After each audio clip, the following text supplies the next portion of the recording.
Queridos amigos de la Ventana Esmeralda, gracias por estar aquí una vez más. Os lo agradezco de corazón. Gracias por vuestra confianza y por la fuerza que me da saber que estáis ahí un día sí y otro también. Hoy voy a hablaros de nuestras queridas Islas Canarias. Las Islas Afortunadas, que muchos de vosotros seguramente conozcáis.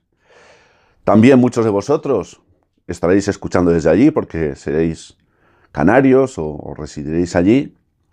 Y bueno, pues los que todavía no hemos tenido la oportunidad, pues es seguro, ojalá, que pronto podamos tener la oportunidad de visitar esta maravillosa tierra que son las Islas Canarias. Hoy voy a hablaros de las Islas Canarias, pero no voy a hacerlo sobre esa inquietud que una gran parte de la población tiene, y con razón más que justificada, sobre esa evidente y más que evidente invasión que está teniendo lugar por parte de la inmigración masiva y absolutamente descontrolada, que el gobierno español está permitiendo y de qué manera. No voy a hablaros de eso. Voy a hablaros un poco del pasado un poquito más lejano de las Islas Canarias. Y voy a hablaros de algo que aconteció allí desde un punto de vista político, un poquito antes de que muriera el dictador y los primeros años de lo que ha dado en llamarse la transición, que yo, como bien conocéis, prefiero denominar la transacción, la gran transacción política de España.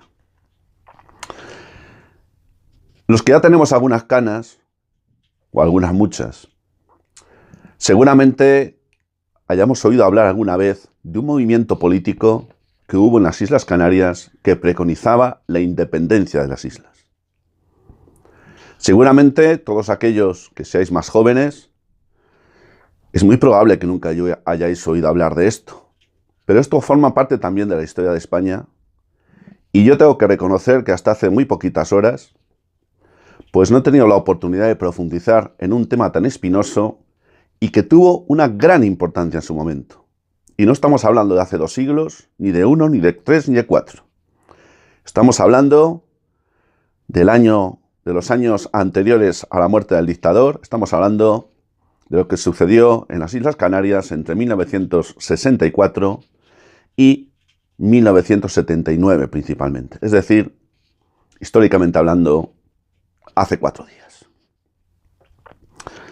¿Habéis oído hablar alguna vez del movimiento por la autodeterminación e independencia del archipiélago canario?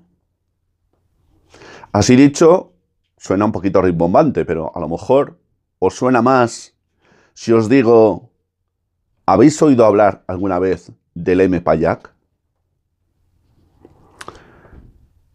Recuerdo, la verdad es que de una manera muy distante, pues algo sobre este tema.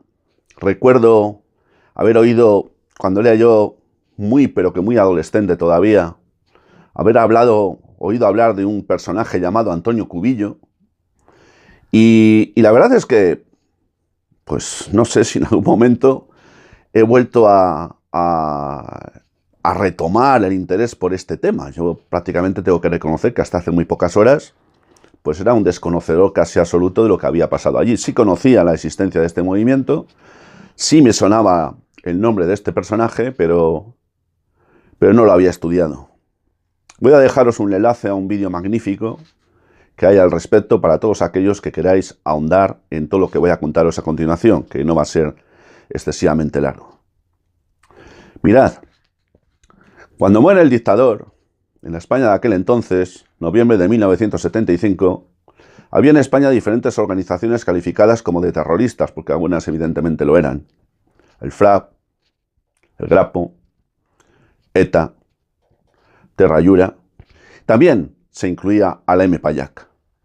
El M-Payac fue constituido en el año 1964 por un personaje llamado Antonio Cubillo. Un personaje que no parecía tener mayor importancia, ni parecía ni de lejos que pudiera poner nervioso a un gobierno como era el gobierno de España. Insisto, años 75 y 78, 79 principalmente. Pero este señor este señor fue capaz de poner muy, pero que muy nervioso al Estado español. ¿Y por qué? Pues porque aquello que parecía una idea así como muy utópica, ¿verdad? Como muy idealista, de hablar del pueblo guanche, de la posible independencia de las Islas Canarias, de que las Islas Canarias habían sido objeto de un proceso colonizador por parte de los castellanos, como ellos daban en llamar, pues lejos de ser una utopía y una idea así como para algunos descabellada y para otros como muy idealista, empezó a tener cierto predicamento en ciertos sectores de la población canaria y sobre todo y fundamentalmente empezó a tenerlo a nivel diplomático y político en aquel tiempo. Estamos hablando de un momento histórico en el que la Guerra Fría era el marco que sostenía todo un auténtico entramado de lucha en todos los terrenos entre los Estados Unidos y la Unión Soviética. Y las Islas Canarias resultó ser un territorio muy apetecido por ambas potencias, porque las Islas Canarias, aparte de ser bellísimas, constituyen un auténtico transatlántico en el medio del Océano Atlántico e interesaban y siguen interesando muy mucho a todos los intereses de carácter geopolítico que hay en el mundo. Y toda aquella efervescencia independentista canaria coincidió con la salida con el rabo entre las piernas de España del Sáhara Occidental, pocas semanas antes de que muriera el dictador. Estoy hablando de la Marcha Verde, con 350.000 personas, civiles, mujeres y niños, muchos, y 25.000 soldados del ejército marroquí que invadieron el Sáhara Occidental, es decir, territorio español, porque por aquel entonces lo era. Tengo que decir que el Sáhara Occidental está considerado por las Naciones Unidas, por la ONU, como un territorio no autónomo. Es decir, un territorio por descolonizar. Lo mismo que Gibraltar y lo mismo que otros territorios que hay en el mundo. Sí, Gibraltar también es un territorio no autónomo por descolonizar. Todo esto coincidió con la traición de España, con la firma de los tratados, de los acuerdos de Madrid, en noviembre, creo recordar, no sé si fue del 1970 y... no sé si fue... sí, creo que fue en 1975, 76, entre España, Marruecos y Mauritania, dejando a un lado a Argelia, que se convertiría precisamente por ello en el principal valedor y defensor de la causa saharaui y también del M. Payak. Antonio Cubillo fue un personaje que fue recibido en numerosas cancillerías de todo el mundo, especialmente las africanas. Pero también fue invitado a lo que se dio en llamar, no sé si fue la fiesta de la paz o el acuerdo de la paz o algo así, que tuvo lugar en Moscú por aquellos años. Se reunió, entre otros personajes históricos, nada más y nada menos que con el propio Che Guevara. Y fue un personaje que llegó a poner en vilo y muy nervioso al gobierno de España, al Estado español. Y tal es así que el Estado español intentó quitárselo del medio. Y tal es así que el Estado español incluso se vio amenazado por el amigo americano, y esto está demostrado que es así, así lo han mostrado los papeles del Pentágono actualmente desclasificados, con declaraciones del que fuera ministro del gobierno de Adolfo Suárez, entonces ministro de la Presidencia y también de Asuntos Exteriores en funciones, el señor José María Otero Novas, ha declarado recientemente, lo dejo para que lo veáis en el vídeo que voy a poner debajo de este vídeo, valga la redundancia, donde dice que los Estados Unidos amenazaron a España con que si no se entraba en la OTAN, harían lo posible y lo imposible por seguir apoyando, porque ya lo venían haciendo desde hace un tiempo, al M. Payak hasta conseguir la independencia de las Islas Canarias. ¿Tuvo que ver esta amenaza algo con el hecho de que Adolfo Suárez dimitiera sin explicar todavía el porqué en aquel mes de enero del año 1981? ¿Tuvo algo que ver esto con el intento de golpe de Estado? Bueno, el simulacro, la tomadura de pelo que fue el 23 de febrero de 1981, aunque en aquel momento no nos lo pareciera. ¿Tuvo algo que ver todo esto con el hecho de que creo que fue el día 25 o 26 de enero, perdón, de febrero de 1981, el recientemente nombrado presidente del gobierno, Leopoldo Calvo Sotelo, lo primero que hiciera fuera decir formalmente que España iba a iniciar de manera inmediata los trámites necesarios para incorporarse a la Alianza Atlántica? Pues España se incorporó a la Alianza Atlántica. Es verdad que a través de trámites, primero un formalismo, un reconocimiento, luego una integración que no fue en la estructura militar, luego el famoso y lamentable referéndum que hizo Felipe González, donde nos engañó a todos, y yo creo que nos engañó hasta con el resultado, porque sigo creyendo a día de hoy que fue manipulado. Y finalmente se nos integró a España en la Alianza Atlántica, pese a que uno de los compromisos en el referéndum era que de votarse sí por parte de la mayoría del pueblo español, nunca jamás España se integraría en la estructura militar, cosa que no se ha cumplido porque estamos en la estructura militar. Pero bueno, esto es más de lo mismo. Simplemente digo que sí tuvo algo que ver. Y como finalmente los Estados Unidos consiguieron que España se adhiriera a la Alianza Atlántica, España seguía teniendo un problema. Porque Antonio Cubillo estaba en plena efervescencia, se paseaba por las cancillerías de toda África, iba a ser incluso admitido en las Naciones Unidas para que pudiera dar un discurso donde iba a solicitar el reconocimiento de la Organización para la Unidad Africana y también de las Naciones Unidas, del pueblo canario, del derecho a la independencia y a la autodeterminación del pueblo canario. Eso iba a suceder. Y España tenía un problema. Y claro, tenía un problema y se lo tenía que quitar. ¿Cómo lo quitó? ¿Cómo se lo quitó? Haciendo algo que el Estado español suele hacer habitualmente. Ejerciendo terrorismo de Estado. Intentó quitarse a este líder, se lo intentó quitar a Antonio Cubillo. ¿Cómo? Enviando 2 sicarios bien pagados por el SECET para que acabasen con la vida de Antonio Cubillo, acuchillándolo en el ascensor de su casa antes de entrar. No consiguieron su objetivo, lo dejaron tan mal herido que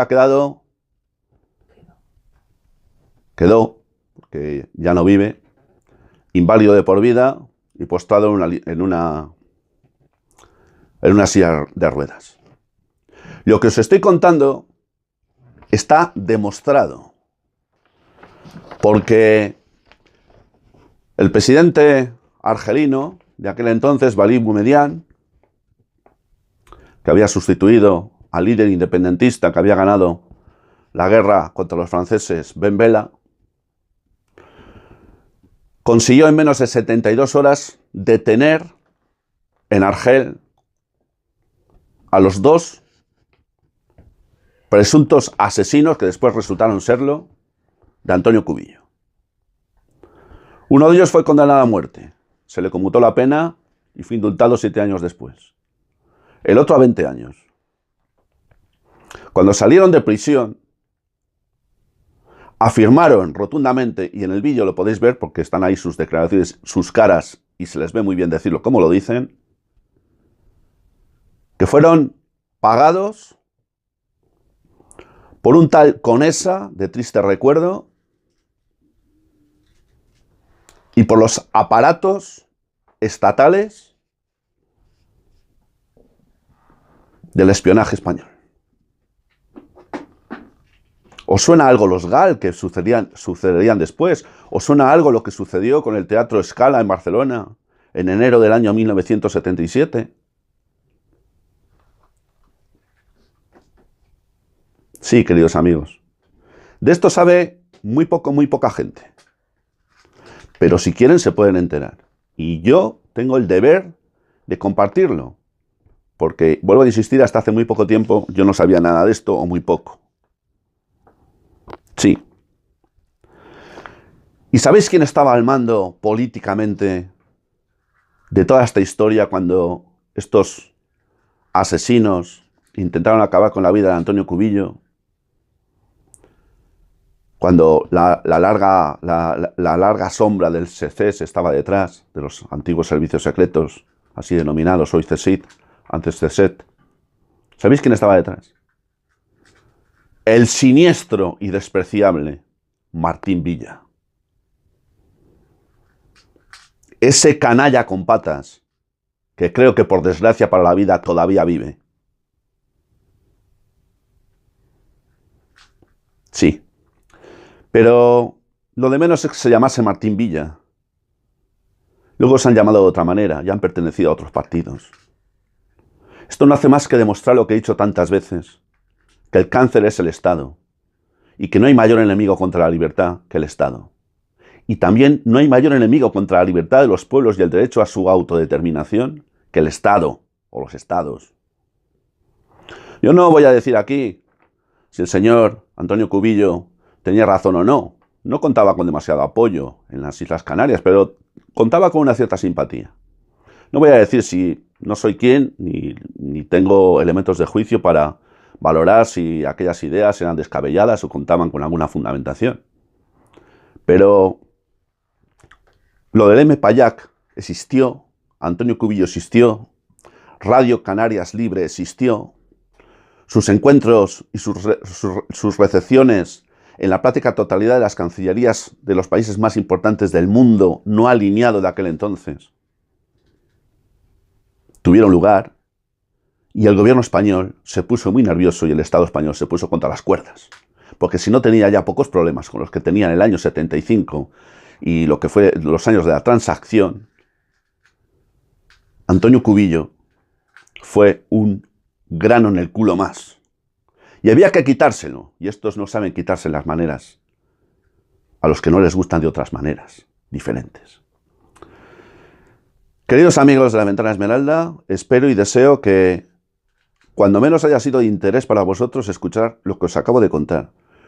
Os emplazo, os animo a que, si tenéis interés, busquéis información, verifiquéis lo que os acabo de decir y lleguéis a vuestras propias conclusiones, porque nos pueden engañar a todos. De hecho nos engañan, pero nos engañan menos cuanto mejor y más informados estemos. Así que, queridos amigos de La Ventana Esmeralda, gracias por haberme escuchado una vez más. Muy especialmente, un abrazo grandísimo para todos los canarios y para todas las canarias que a buen seguro vais a escuchar este vídeo. Hasta pronto, salud y libertad para todos.